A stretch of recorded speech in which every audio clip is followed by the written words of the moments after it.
Hey, amazing third graders. It's Mizunige here with your listening lesson for today. We are on lesson 12. So here we go.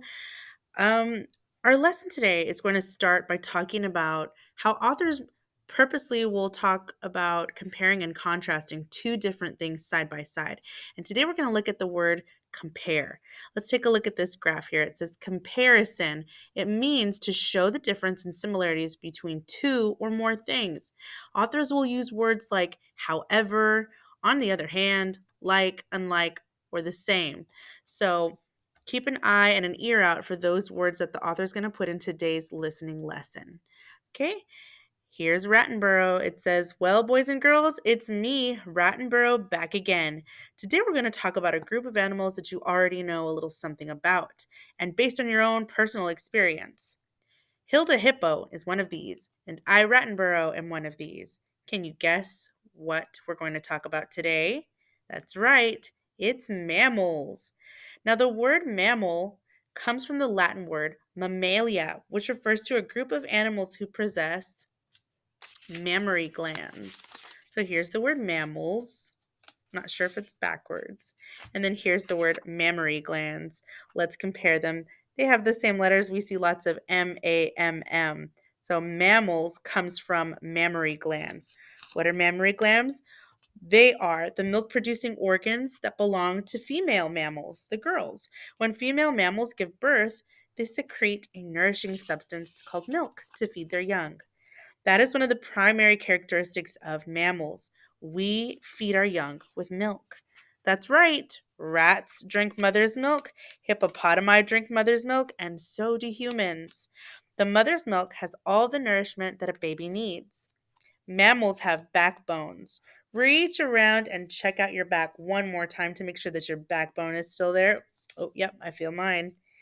And without our backbones, we wouldn't be able to sit up straight or hold our heads in the air.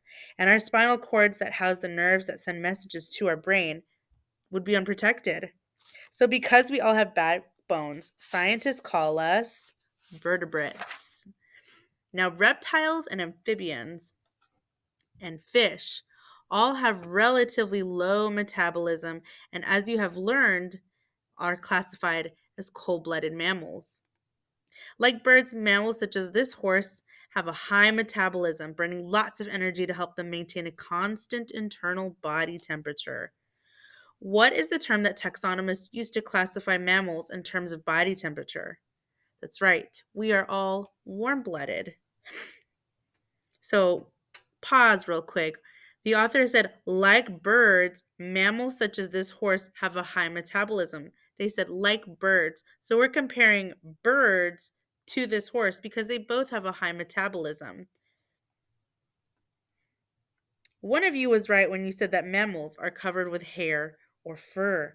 Some of us are hairier than others. And Hilda Hippo and the other hippopotamuses don't look so hairy, do they? But you might remember that they do have a little bit of hair around their mouths and on the tips of their ears and tails. Let's take a look at a few of our furrier friends. Here's one of my favorite animals. I love his stately long neck and envy his ability to reach high into the trees to eat leaves and to see into the distance. I'll bet that if I were as tall as a giraffe, I could spot my enemies more quickly. Does anyone know what this other animal is here? It's a yak.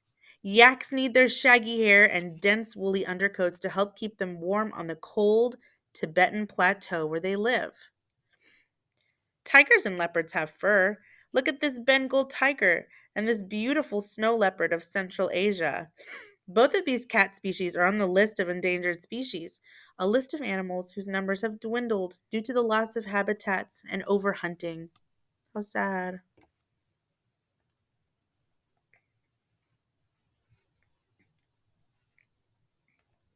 Did you hear on that last part how the author decided to use one of those comparison words again?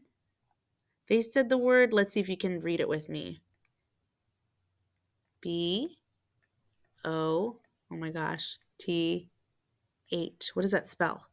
That's right, it says both. And the author says both of these cat species are on the list of endangered species. So we're talking about these two animals as, and what they both have in common is that they're both endangered, right?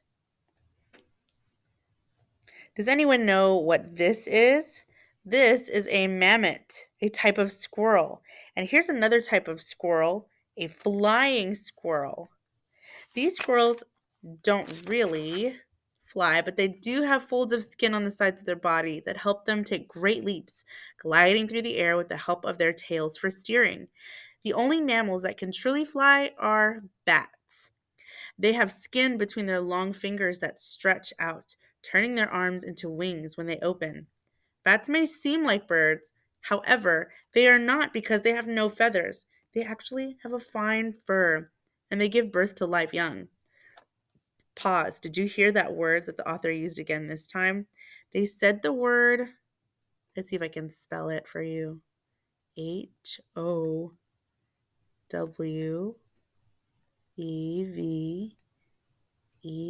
What does that say?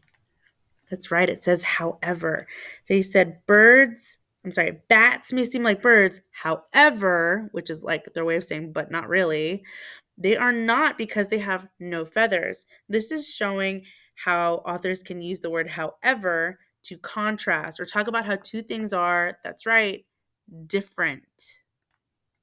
Most, but not all mammals are terrestrial, meaning that they live on land. Can anyone think of an aquatic mammal? A mammal that lives in water? I'll give you a hint. One of them is my friend Hilda. Oh, isn't she pretty?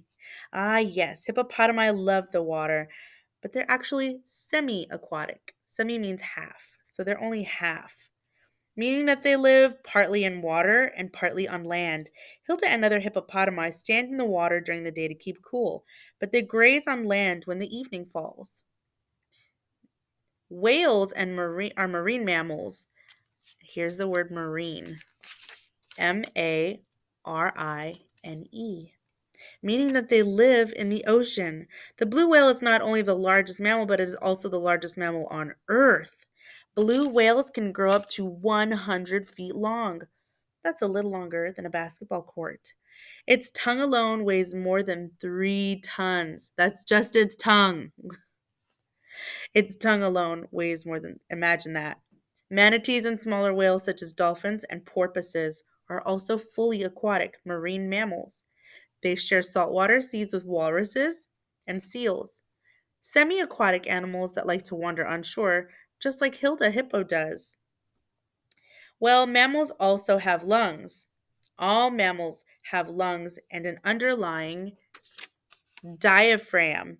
A diaphragm assists with breathing. When the diaphragm tightens, it creates more space in the lung cavity, and air is drawn into the lungs. All mammals, including whales and porpoises, dolphins and manatees, must come up to the surface of the water now and then because they have to breathe. Some mammals also live in fresh water. I want to introduce you to another semi-aquatic relative of mine. This is a capybara. Talking about this guy right here. He is like me, is classified as a rodent and likes to swim. Sorry about that. I had a phone call. I'm going to keep going. Now let's talk about the duck-billed platypus. Isn't she cute? Look at her. She's right there. The duck-billed platypus is unusual. It's one of the only few mammals that lay eggs. Spiny anteaters, also native of Australia and nearby islands, are one of the only other egg-laying mammals. All other mammals are live-bearing, which means they give birth to live young. The young are nourished inside the mother's body, and most are fully developed when they're born, looking like smaller versions of their parents. A few, like kangaroos and possums, are part of a group of mammals called marsupials. And marsupial babies are very underdeveloped when they're born, but they're moved directly to the mother's protective pouch to be nourished by her milk. All mammals, whether hatched from eggs or born alive, feed on the mother's milk in their infancy. Infant meaning like babies. Remember learning that birds' beaks may provide clues to their diets? The same is true for mammals' mouths. Wide mouths and sharp pointed teeth suggest that these mammals may be carnivores. Wolves, whales, and bats are all carnivores. Herbivores are more likely to have long jaws, long tongues, and flat teeth. Deer, sheep, monkeys, and pandas are all herbivores. Omnivores, omnivorous mammals include bears, possums, chipmunks, and mice. Many humans are omnivores, but humans think that about the choices they make about what to eat. Omnivores generally have sharper front teeth and flat teeth for chewing in the back of their mouths. Think about your mouth. Do you think humans were designed to eat meat, only plants, or both meat and plants? Why? Well, next time, we'll look at the last of my slides. Be ready for a review of the five vertebrate groups of the animal kingdom: amphibians, mammals, birds, fish, and reptiles. I'm sure you're becoming quite skilled at classifying animals, and we'll get to have some fun with doing just that. Can't wait. See you soon.